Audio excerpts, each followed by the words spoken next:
तो फाइनली आज हम सेकंड पार्ट मैकेनिक्स का लेकर आए हैं, न्यूमेरिकल का सेकंड पार्ट, जहां पर प्रीवियस क्लास में हमने मोशन के कुछ बेहतरीन टाइप के आसान भी और थोड़ा सा हार्ड लेवल पे सवाल हमने देखा था।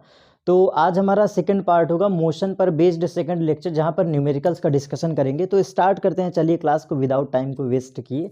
एंड सबसे बेसिक कुछ सवाल मैंने देखा है, जैसे फाइनली मैं बुक थोड़ा लिया हुआ हूँ, तो किताबों से कुछ सवाल हमने देखा है। तो मैं एक सवाल का टाइप आपसे डिस्कस करना चाहता हूँ। स्टार्टिंग में दिया है कि किसी चाल और समय का जो ग्राफ होता है वो क्या देता है। जैसे एक सवाल है, इसका मैं 3 सवाल बता रहा हूँ, इसका टाइप याद रखिएगा। चलिए, वैसे ये क्वेश्चन है, क्या है वो क्वेश्चन कि कोई भी ग्राफ अगर चाल वर्सेस समय, चाल वर्सेस समय, समय मतलब समझते हैं ना, टाइम।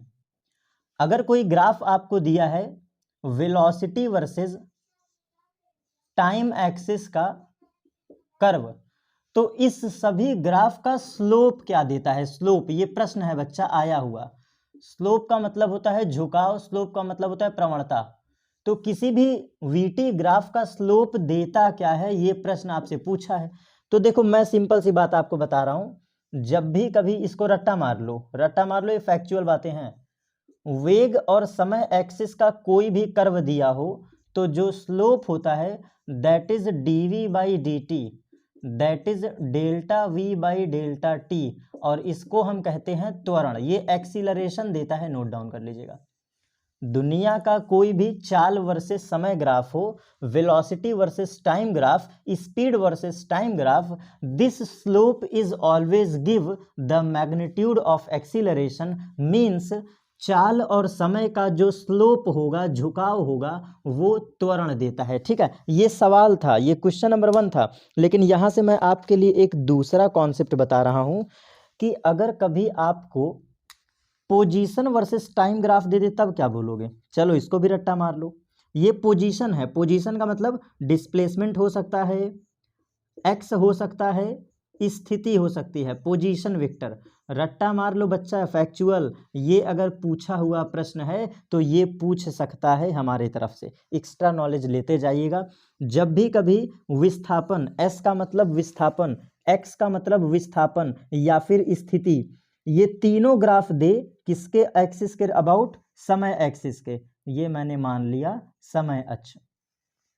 सवाल ये था, मैंने ये बना दिया।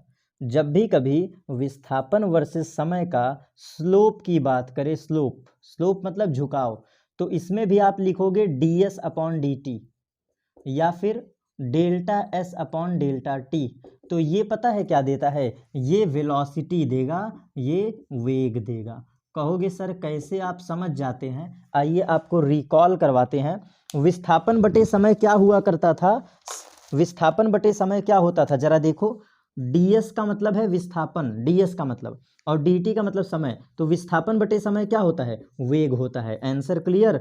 डेल्टा s का मतलब क्या होता है, विस्थापन। डेल्टा t का मतलब क्या होता है, समय। तो विस्थापन बटे समय हमेशा वेग देगा। वही कॉन्सेप्ट ऊपर देख लो, dv का मतलब वेग, dt का मतलब समय, तो वेग बटे समय त्वरण, वेग बटा समय त्वरण, यही तो होता था a बराबर delta v by delta T. तो रटने वाला कॉन्सेप्ट ये है, रट्टाफिकेशन ये है कि जब भी कभी वीटी ग्राफ दे, वीटी ग्राफ, तो इसका स्लोप त्वरण देगा। जब भी कभी पोजीशन वर्सेस टाइम ग्राफ हो, तो इसका स्लोप वेलोसिटी देगा। फैक्चुअल बातें रट्टा मार लो। और ए वर्सेस टी ग्राफ एग्जिस्ट नहीं करता। हो सकता है कि आपसे पूछ ले त्वरण वर्सेस समय ग्राफ का स्लोप क्या देगा, कह देना डज नॉट एग्जिस्ट। लिख लीजिएगा, ये बहुत इंपॉर्टेंट कॉन्सेप्ट है। अगर आपको A T graph they they, A T graph, we T graph, x T graph, तो वी टी ग्राफ और एक्स टी ग्राफ तो डिफाइन है, but A T graph never define. A versus t graph does not exist, does not exist in physics. रट्टा मार लो बच्चा, ये वो concept है ना, बच्चों वाले कॉन्सेप्ट है, छोटे छोटे, लेकिन आप फंस सकते हो। फंसना नहीं है, इसीलिए सारे टाइप आपको क्लियर कर दे रहे हैं। A versus t graph exist ही नहीं करता फिजिक्स में, तो इसको रट्टा मार लीजिएगा। ठीक है, त्वरण वर्सेस समय ग्राफ का जो झुकाव होता है डिफाइन ही नहीं है। तो या तो ऑप्शन दोगे none of these, NOT none of these, या फिर आप कहोगे अपरिभाषित। नॉट डिफाइन का मतलब क्या होता है? अपरिभाषित, नॉट डिफाइन। यही आपका आंसर हो गया। तो ये पहले कॉन्सेप्ट को समझ लिए। चलिए सो फाइनली अब आगे चलते हैं, इरेज करते हैं एंड चलते हैं नेक्स्ट कॉन्सेप्ट पर।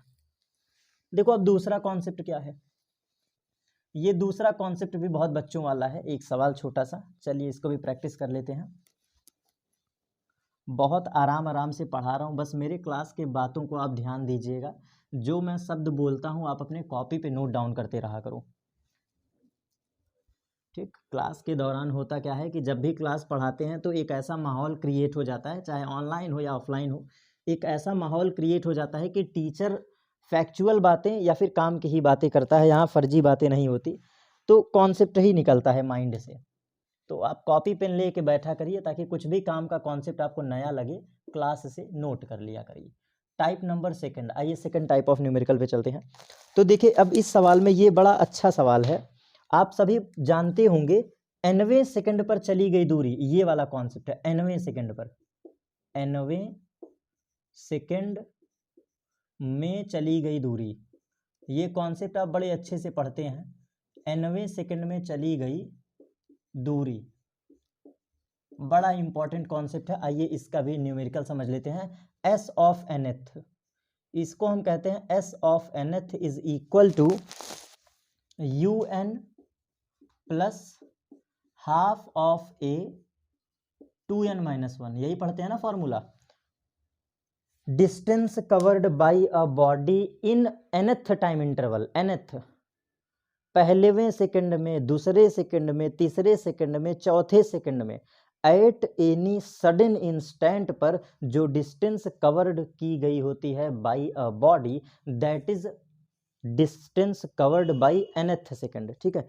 nवें सेकंड में, nवें सेकंड में चली गई दूरी, तो इस फॉर्मूला को याद रखिएगा, half of a 2n minus 1। इसका एक न्यूमेरिकल लेते हैं, चलिए सवाल लिखिएगा। कोई कार है जो कि प्रारंभ में समान वेग से चल रही है, ये सवाल है, आप नोट डाउन कर सकते हैं, इसी पर बेस्ड न्यूमेरिकल है। कोई कार है जो कि समान वेग से चल रही है और उस पर 1 मीटर पर सेकंड स्क्वायर का त्वरण है, त्वरण दिया है, त्वरण दिया है 1 मीटर प्रति सेकंड स्क्वायर, ये गिवन है। दूसरा कॉन्सेप्ट है कि जिसके फलस्वरूप ये क्या करता है, 12 सेकंड ये ले भी रहा है। मैं सवाल लगा दूंगा, दिया गया टाइम इंटरवल 12 सेकंड है, 12 सेकंड, और कहा यह है कि 12वें सेकंड में चली गई दूरी। अब ध्यान दीजिएगा कैसे सवाल पहचाने, सवाल में स्पष्ट लिखा है 12वें सेकंड में चली गई दूरी, 12वें सेकंड में चली गई दूरी 190 मीटर है, ये सवाल में बोला है। तो आपसे पूछा क्या है, पूछा है कि कार का प्रारंभिक वेग क्या होगा, यू पूछा है, यू पूछा है कार का प्रारंभिक वेग क्या होगा। चलिए अब इसको करते कैसे हैं, खुद एकदम जनरल समझना, जनरल इक्वेशन में समझना कि आपको nthवें सेकंड में चली गई दूरी दिया हुआ है, ठीक। अगर आप सवाल को रीड करेंगे तो बिल्कुल सिंपली हम इक्वेशन लगाएंगे और इक्वेशन सॉल्व करेंगे, आंसर आ जाएगा। देखो कैसे, हम एक सेकंड बच्चा, इसका सल्यूशन भी हम देखते हैं। चलिए तो फाइनली जैसा कि हम जानते हैं nवें सेकंड में चली गई दूरी का फॉर्मूला ये होता है, यहाँ दिया है 12वें सेकंड में, 12वें सेकंड में चली गई दूरी 190, यहाँ रख दो, तो s ऑफ nth की जगह रखोगे 190, क्योंकि 12वें सेकंड में चली गई दूरी क्या 190 metre, is equal to u of n, मतलब u हमें चाहिए, यही तो हमें चाहिए, प्लस हाफ ऑफ एक्सीलरेशन, देखो कितना दिया 1 मीटर पर सेकंड स्क्वायर, तो यहाँ रखोगे 1 गिवन है, और 2n माइनस 1, तो 2 गुणे 12 माइनस 1। अब आप कहोगे सर 12 कैसे, आप समझ गए, देखो बच्चा सवाल में लिखा है t बराबर 12 सेकंड लेता है, ये जो त्वरण लग रहा है 1 मीटर पर सेकंड स्क्वायर का जो त्वरण लग रहा है, नियत त्वरण, ये 12 सेकंड तक लगा है, तो यही हमने रख दिया 12। अब यहाँ से सॉल्व कर लो तो 190 इज इक्वल टू, यहाँ पे हो गया तुम्हारा u and plus of half, यहाँ हाफ, और इसको सॉल्व करोगे तो 12 दूना 24, 12 दूना 24, 24 माइनस 1 23, तो यहाँ बचेगा 23, 23/2 ये हो गया 23/2, तो 23/2 को हम कहते हैं, देखो समझना, 190 बराबर u प्लस 23/2 को हम कहेंगे 11.5, 11.5। तो सो हमारा u जो आएगा u is equal to 190 minus of 11.5। पक्षांतर कर दिया हमने, पक्षांतर कर दिया। तो यही आप सॉल्व कर लो, आंसर आपका आ जाएगा। भाई घटा तो सकते हैं ना, तो ये घटा लीजिए, यही है प्रारंभिक वेग जो सवाल की डिमांड थी। ठीक है, एक और सवाल इसी पर बेस्ड प्रैक्टिस कर लेते हैं। कोई पिंड है जो कि विरामावस्था से चलना शुरू करता है। अगला सवाल इसी कॉन्सेप्ट पर बेस्ड। कोई वस्तु है, जब आप सवाल पढ़ेंगे ना तो खुद ही उसमें हिंट मिलता है, 90 सेकंड में चली गई दूरी।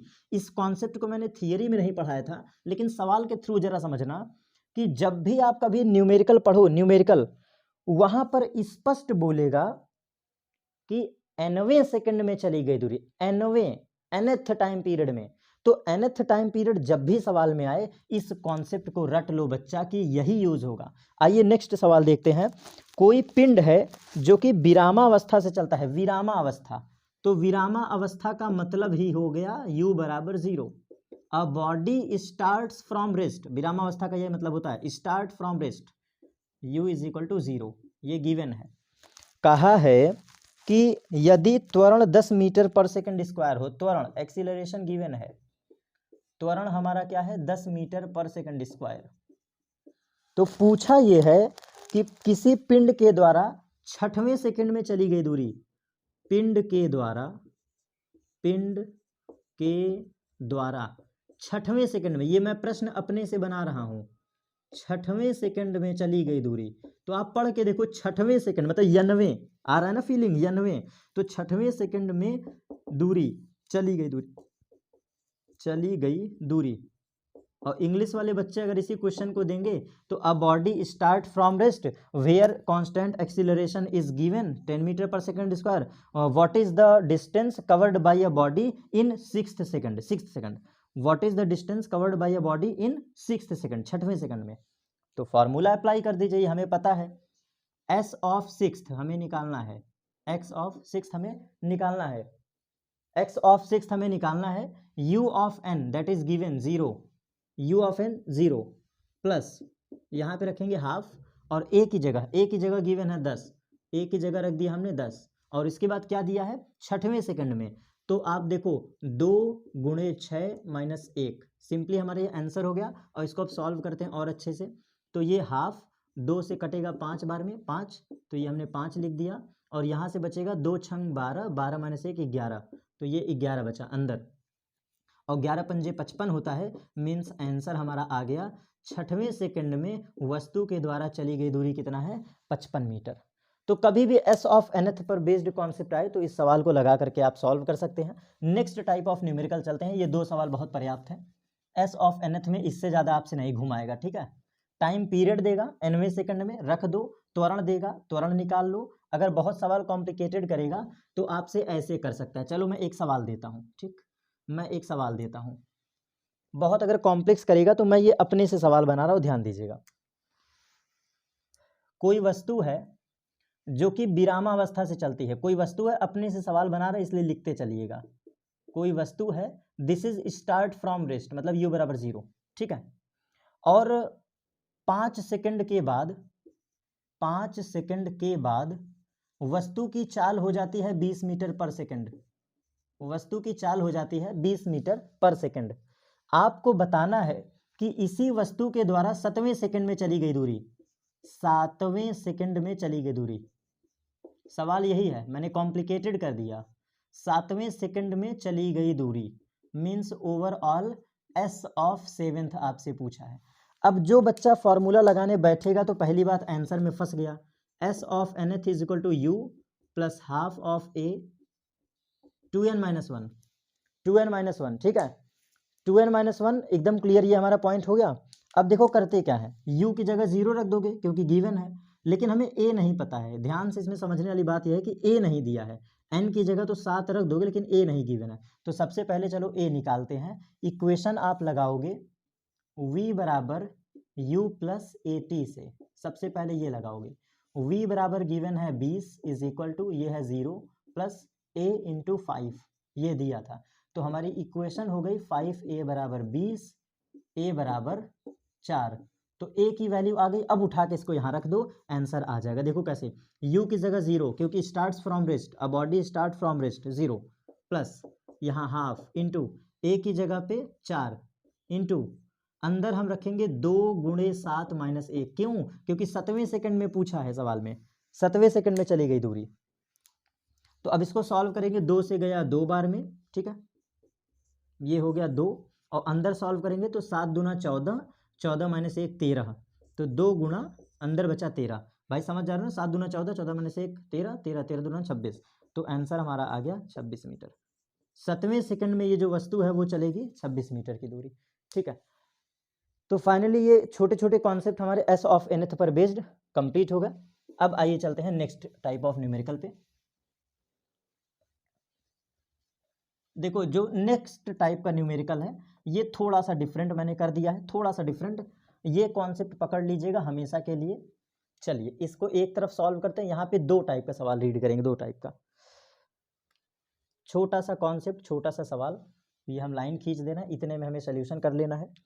आपसे कहेगा कि कोई गेंद है, ये कोई गेंद है, टाइप है ये नेक्स्ट टाइप, कोई गेंद है, इसको हम फेंक रहे हैं u बराबर 20 मीटर पर सेकंड से। सवाल लिख लीजिएगा, कोई गेंद है जिसको हम प्रारंभिक चाल से 20 मीटर पर सेकंड से फेंकते हैं ऊपर, तो अपने अधिकतम ऊंचाई तक पहुंचने में कितना दूरी तय करेगा। जब ये अधिकतम ऊंचाई पर पहुंचेगा तो इसका विस्थापन क्या होगा, इसकी ऊंचाई क्या होगी। 2-3 कॉन्सेप्ट इसका पूरा डिटेल में पढ़ लेते हैं, ध्यान दीजिएगा। सिर्फ आपको प्रारंभिक वेग देगा, ये हमेशा के लिए याद रखिएगा, प्रारंभिक वेग ये देगा और कुछ नहीं देगा।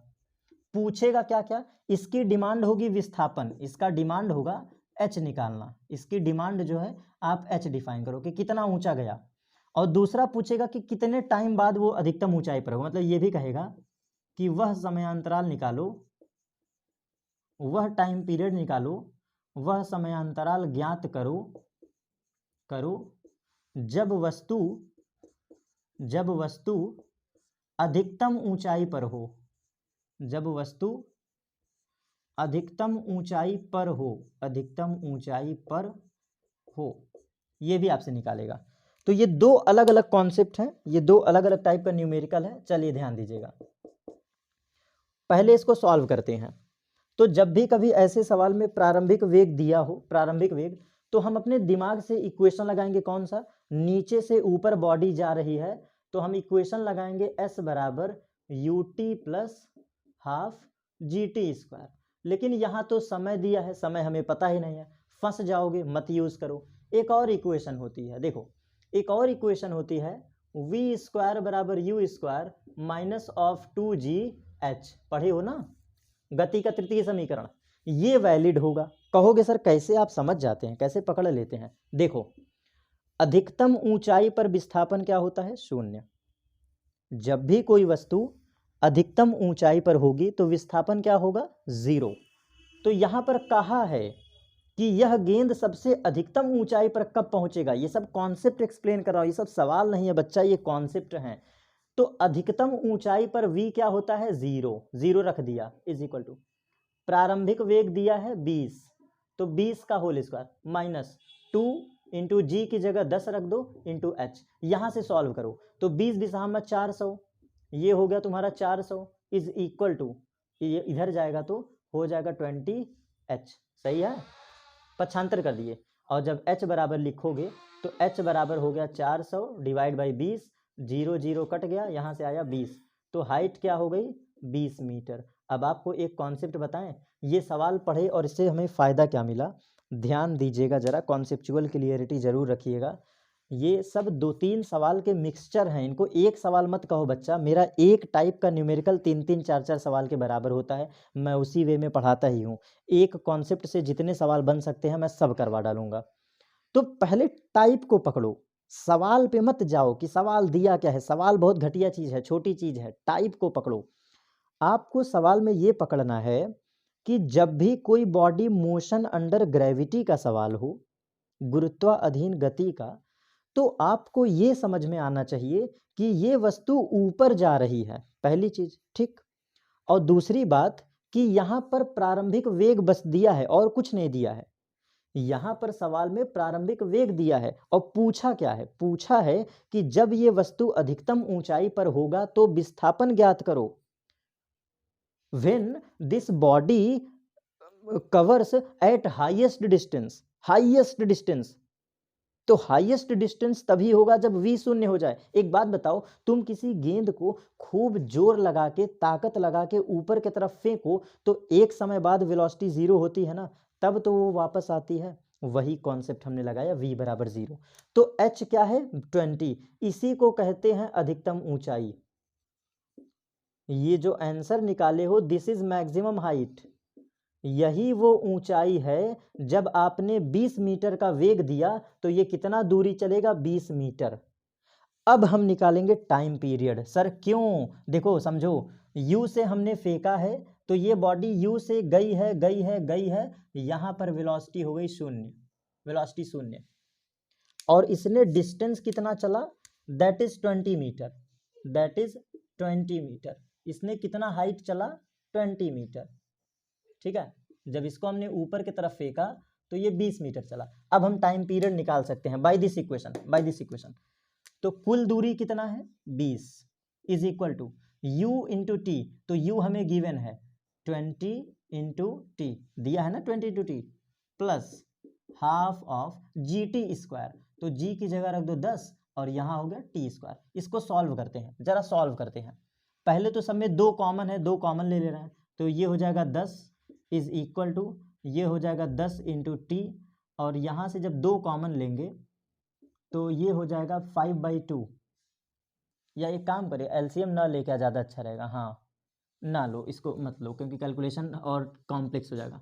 सीधा सॉल्व करो, 2 से गया 5 बार में, तो देखो इक्वेशन क्या बन गई, क्वाड्रेटिक बन रही है, 5t square and plus 20t is equal to 20, ये इक्वेशन बनी है, ये इक्वेशन आपकी बनी है। अब इसको सॉल्व कर लीजिए तो मेन इक्वेशन होगा 5t square plus of 20t minus of 20 is equal to 0, ये आपकी इक्वेशन बनी है। क्वाड्रेटिक बनेगा, जाहिर सी बात है क्वाड्रेटिक, हमने वैल्यू रखा है, क्वाड्रेटिक बन गया। तो क्वाड्रेटिक बनाए हैं तो अब देखो इसको आगे का सोल्यूशन आप सेल्फ कर सकते हैं, मैं एक्सप्लेन कर दे रहा हूँ फिर भी। s की जगह 20, क्योंकि अधिकतम दूरी क्या है, 20 मीटर। सॉल्व करते हैं, सब जगह 5 कॉमन ले लो, 5 कॉमन, तो ये हो गया t square plus 4t minus of 4 is equal to 0, और ये कॉम्बिनेशन बन गया 2 दूना 4, सिंपल सा बन गया ना, 2 2 जा 4,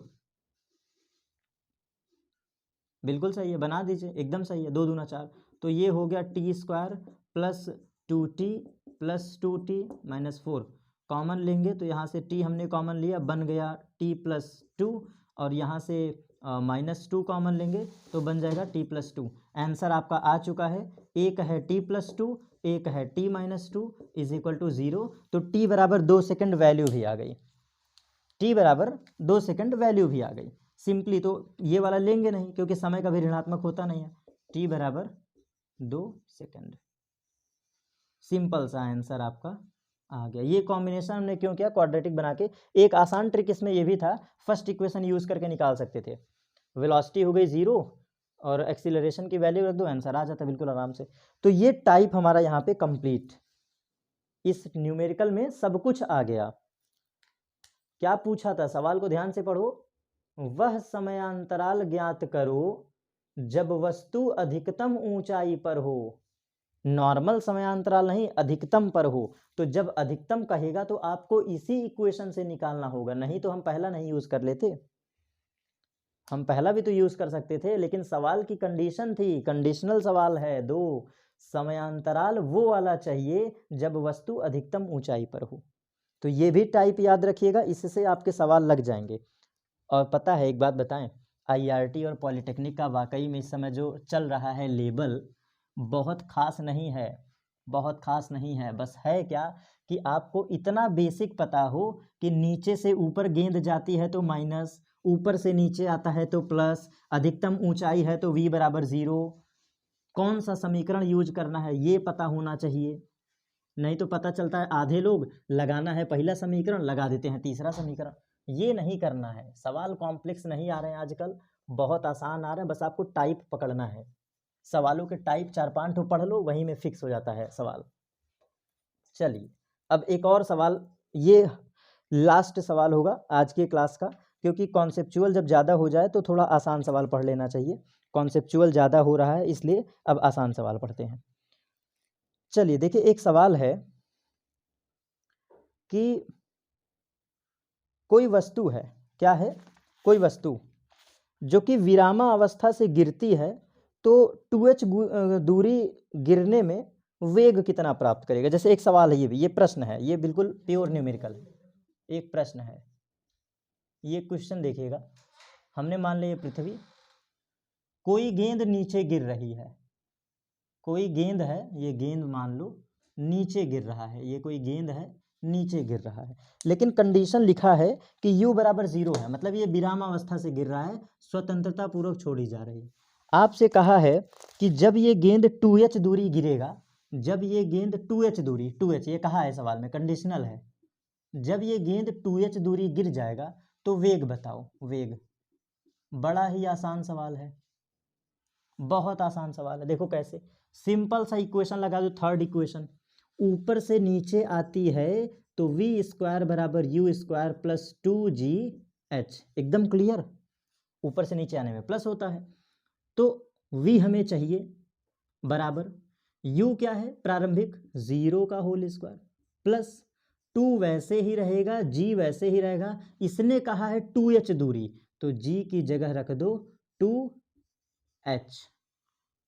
तो आंसर क्या बन गया, आप खुद बताओ आंसर क्या बन गया।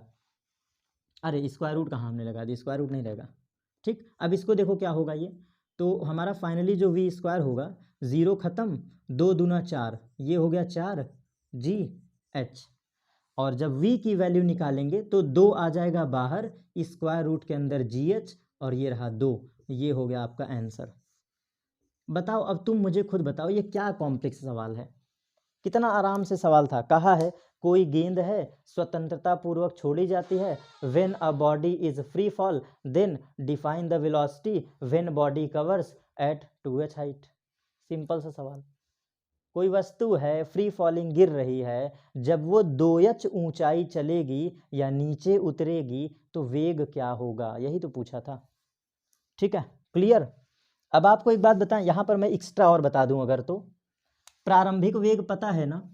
अब देखो ये मैं एक्स्ट्रा, यही तो कॉन्सेप्ट है, यही तो टीचर का कॉन्सेप्ट है भाई। u दिया है, u बराबर 0, और जब विस्थापन 2h है, जब विस्थापन 2h है तो इस समय अंतिम वेग दिया है, अंतिम वेग इस समय दिया है, अंतिम वेग, ठीक। और वो अंतिम वेग क्या है, 2, वो अंतिम वेग है 2, स्क्वायर रूट के अंदर gh, ये है।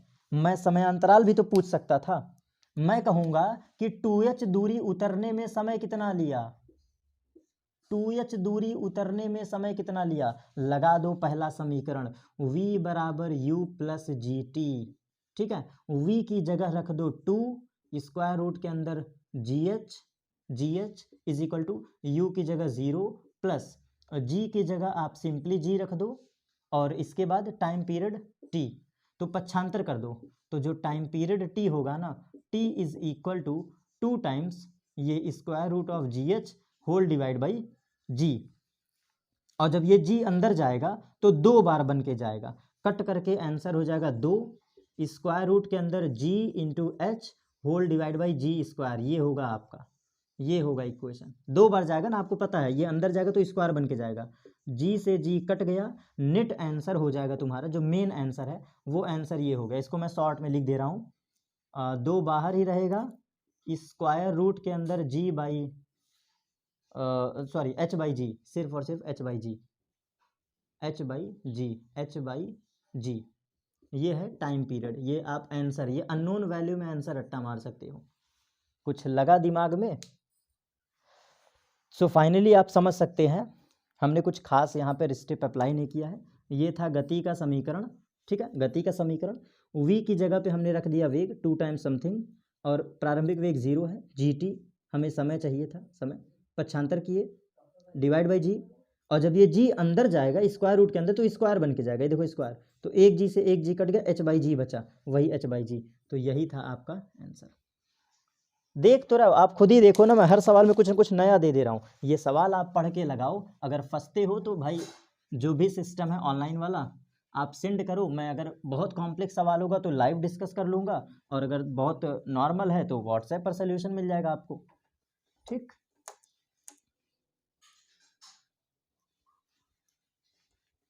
चलिए अब आगे भी चलते हैं, थोड़ा सा एक और सवाल देख लिया जाए।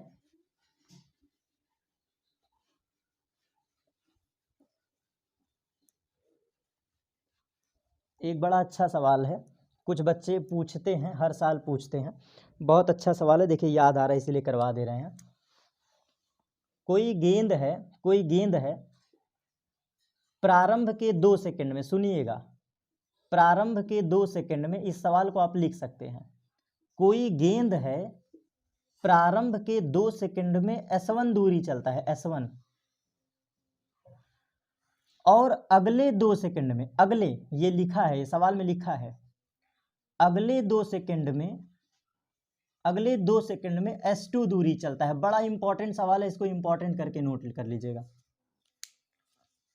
बहुत ही इंपॉर्टेंट सवाल है, बहुत ही ज्यादा इंपॉर्टेंट। आपसे पूछा है S1 तथा S2 में संबंध क्या होगा, S1 तथा S2 में क्या संबंध है, रिलेशन पूछा है। ये आज के क्लास का लास्ट सवाल है, बहुत ही इंपॉर्टेंट है, नोट डाउन कर लीजिएगा। पढ़ाते समय सवाल से भी आपको लग रहा होगा कि मुझे भी थकाई लग रही है पढ़ाने में, वाकई में बोलते बोलते एनर्जी रिलीज होती है। तो देखो इस टाइप को समझिएगा, बड़ा ही इंपॉर्टेंट सवाल है, वैसे तो दम बिल्कुल नहीं है, लेकिन आप लोगों के लिए ये हार्ड है, ये इसको मैं एक्सेप्ट करता हूँ, नोट डाउन कर लीजिएगा। क्या सवाल की खूबी है, पहले सवाल को पकड़ो, मेरे लिए सॉल्यूशन मैटर नहीं करता, हमारे लिए प्रश्न भी मैटर नहीं करता, हमारे लिए कॉन्सेप्ट मैटर करता है कि थोड़ा सा कॉन्सेप्ट घुमाया तो बच्चा फंस जाएगा, अगली बार सवाल गलत कर देगा, यही आपको नहीं करना है। सुनिएगा ध्यान से, जब भी किसी सवाल को पढ़ो तो 10 सेकंड टाइम दिया करो, मतलब इतना प्रैक्टिस कर लो, रिवीजन कर लो कि किसी सवाल को पढ़ो तो शांत दिमाग से पढ़ो, थोड़ा टाइम लेकर के कि कह क्या रहा है, और फिर सवाल के नब्ज को पकड़ लो कि ये सवाल में बोला है। आइए इसमें समझाते हैं क्या इसमें खूबी था। इसने कहा है कि कोई वस्तु है शुरू के 2 सेकंड में, मतलब शुरू का, प्रारंभ का 2 सेकंड में S1 दूरी चलता है, और अगले 2 सेकंड में, अगले 2 सेकंड, नेक्स्ट 2 सेकंड में S2 दूरी चलता है। तो संबंध निकालना है। और दूसरी सबसे बड़ी खूबी है कि इसने कहा है ये वस्तु विरामावस्था से चलती है, ये भी कंडीशन है, u बराबर 0, इसमें गिवन है, सवाल में लिखा है वस्तु विरामावस्था से चलना शुरू करती है, वस्तु जो है वो विरामा अवस्था से चलना प्रारंभ करती है, body starts from rest, body starts from rest, ये दिया है, गिवन है। चलिए देखिए अब हम इक्वेशन लगाएंगे, इक्वेशन लगाएंगे, S is equal to ut plus half AT square, simple सी बात, AT स्क्वायर, क्योंकि यही इक्वेशन लगेगा जो समय और विस्थापन में समय देगा। तो सुनिएगा, ध्यान से सुनिएगा, जब वस्तु S1 है तो ये खत्म हो जाएगा, ये 0, खुद समझ जाओ 0 हो गया, और अब लिखेंगे हाफ A और t की जगह पे रखेंगे 2 सेकंड, तो 2 का होल स्क्वायर, आंसर क्या हो जाएगा, S1 बराबर हाफ इंटू A इंटू 4, 4, तो 2 से कट गया, S1 बराबर आ गया 2A। यहाँ तक बच्चा कर लेगा, यहाँ तक सब बच्चे कर लेंगे, इसको मान लीजिए इक्वेशन नंबर 1, S1 बराबर 2A, ये सब कर लेंगे बच्चा, मुझे पता है, 2 सेकंड दिया, रखोगे आंसर आ जाएगा, हो गया, ये सब करेंगे। जो सभी गलती करेंगे वो आपको नहीं करना है। आइए देखिए, यही तो इस सवाल की मतलब मोस्ट इंपॉर्टेंट बात थी, मेन बातें थी। देखिए क्या है वो, जब आप S2 लिखोगे ना, S2 अगला 2 सेकंड, तो जरा सुनिएगा, सुनिएगा, इक्वेशन तो वही रहेगा हाफ, क्योंकि u इंटू टी खत्म हो जाएगा, एक्सीलरेशन भी रहेगा a, लेकिन अगले 2 सेकंड का मतलब होता है 4 का होल स्क्वायर, ये यहां रखना है। अगले 2 सेकंड का मतलब है कि 2 सेकंड ये, 2 सेकंड ये, 4 सेकंड। ये जो समीकरण यूज करते हैं ये प्रारंभ से समय रखा जाता है। जब भी आप गति का समीकरण लगाते हैं तो जितने भी इक्वेशन में ये टाइम पीरियड टी आता है ना, ये प्रारंभ से रखा हुआ समय होता है, बीच का समय नहीं चलता है कि दूसरा सेकंड, तीसरा सेकंड, चौथा सेकंड। समीकरण की ये बाध्यता है, this is limitations of the motions equation. ये शर्त है, सीमाएं हैं। गति के समीकरण में टाइम टी की जगह पे जो समय रखा जाता है वो प्रारंभ से लेके अंतिम तक का कुल रखा जाता है। ड्यू टू दिस रीजन यहाँ पे 80 स्क्वायर में 4 का स्क्वायर होगा और जो चली गई दूरी होगी that is S1 plus S2 total, क्योंकि यहाँ से यहाँ तक चली गई दूरी क्या है, टोटल S1 प्लस S2 है। ये है इस सवाल की खूबी, ये है इस सवाल की खूबी जहाँ पे बच्चा गलती करता है। समझे बात को। वैसे तो 2 सेकंड में S2 दूरी चला है, लेकिन ड्यू टू दिस रीजन जब यहाँ 4 रखोगे तो जो दूरी होगी ना वो S1 प्लस S2 हो जाएगी, क्योंकि ये समीकरण की बाध्यता है बच्चा, ये समीकरण की बाध्यता है। शुरू से लेके अंतिम पूरा टाइम रखते हैं। तो जब ये 4 सेकंड है तो 4 सेकंड में चली गई दूरी क्या होगा, S1 प्लस S2 इंक्लूड। ठीक, अब सॉल्व करते हैं। तो ये 4 चौक 16 हो जाएगा, हाफ इंटू ए इंटू 16, और 2 से कटेगा तो 8a। तो overall S1 plus S2 is equal to 8a। ये इक्वेशन नंबर सेकंड आ गया यहाँ से। और हमें पता है S1 बराबर क्या है, 2a। रख दो S1 बराबर 2a, यहाँ रख दो, यहाँ रख दो। तो S1 की जगह पर हम रख देंगे 2a plus S2 is equal to 8a। तो so hence S2 is equal to 8a minus 2a, so S2 is equal to 6a। अब आप बताओ, संबंध आपको दिख गया, S1 और S2 में क्या संबंध है। तो ये है समीकरण 3। समीकरण 3 को ध्यान दो, समीकरण 1 को ध्यान दो, क्या संबंध दिख रहा है। S1 बराबर 2a, S2 बराबर 6a। तो आप संबंध कहोगे S1 का 3 गुना है S2। ये आंसर है, ये आंसर है। S1 का 3 गुना है S2, so we can again write it S1 upon S2 is equal to 1:3। This is your answer. कुछ भी पूछ दे, इक्वेशन में कुछ भी पूछ सकता था। समझने वाला कॉन्सेप्ट यहाँ पर था, जब 4 सेकंड रखोगे तो पूरी दूरी complete distance S1 plus S2। और अगला स्टेप था S1 की वैल्यू उठा के यहाँ रखो 2a, 8a में से 2a गया, 6a बचा। अब S2 आ गया एग्जैक्ट वैल्यू, S1 आ गया exact value, so we can write it S1 multiplied by 3 times is equal to S2। ये 2a है, ये 6a है, तो 2 गुना का 3 गुना है ना, तो S1 इंटू 3 बराबर दिस। जिनको डाउट हो रख करके आप चेक कर सकते हैं। ये रहा संबंध। जो हमारा सवाल था S1 तथा S2 में क्या संबंध है, वो ये है संबंध, S1 इंटू 3 टाइम्स बराबर S2। लगभग मुझे अच्छे से पता है 6 सवाल मैं करवा दिया। मेरा जो टाइप है ये कम से कम 6 सवाल के बराबर है। ठीक है, उम्मीद करता हूँ वीडियो को रिवाइज करके देख लीजिएगा, कॉन्सेप्चुअल क्लैरिटी आप सभी को आ जाएगा। बिल्कुल पूर्ण भरोसा है, जो पढ़ने वाले बच्चे होंगे, जो सिंसियर बच्चे होंगे, जो सीनियर बच्चे होंगे, अच्छे बच्चे होंगे, उनके लिए बहुत ही इंपॉर्टेंट कॉन्सेप्ट है। और नहीं पढ़ने वालों के लिए तो फिर सर भी कुछ नहीं कर सकते हैं। ठीक है, बस सिंपली रिवीजन करिए, अच्छे से पढ़िए, जो भी कॉन्सेप्ट दे रहा हूँ बस आप रिवाइज करिए। अगर मे भी फंस जाते हैं तो आप ग्रुप पर मैसेज करिए,